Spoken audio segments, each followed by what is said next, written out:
Bonsoir salaamaaleykum sama gars yi dalee ak jàmm seen Diallo Pro votre chaîne de technologie ba am ngeen di leen bëgg di leen siyaar bu baax a baax a baax di leen wax képp koo xam ne gan nga ci chaîne bi te abonné ko na nga abonné activé la cloche de notification like la vidéo maximum de partage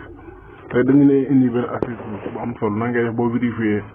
say appel ba xam kenn transfert kenn pratique ko pour transfert say appel ba nga xam ne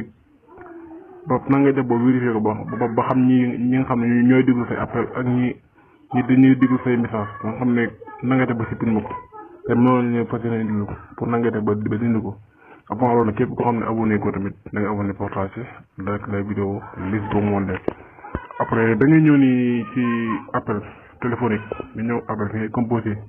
après nga ñëw nga def première deux options ngay def premier code bi da ngay def étoile dièse 61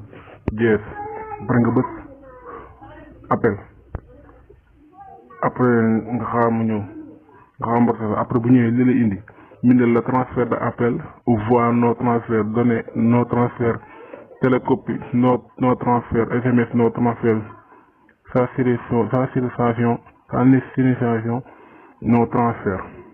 après fi mu bindal la paquet non transfert pay di non transfert après nga bës ok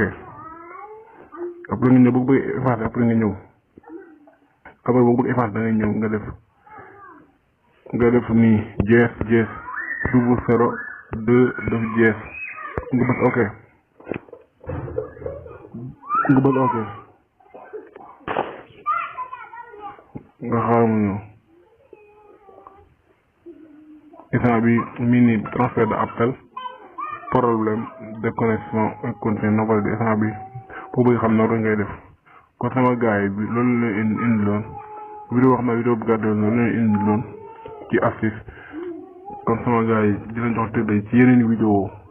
jàmm ci yéen merci beaucoup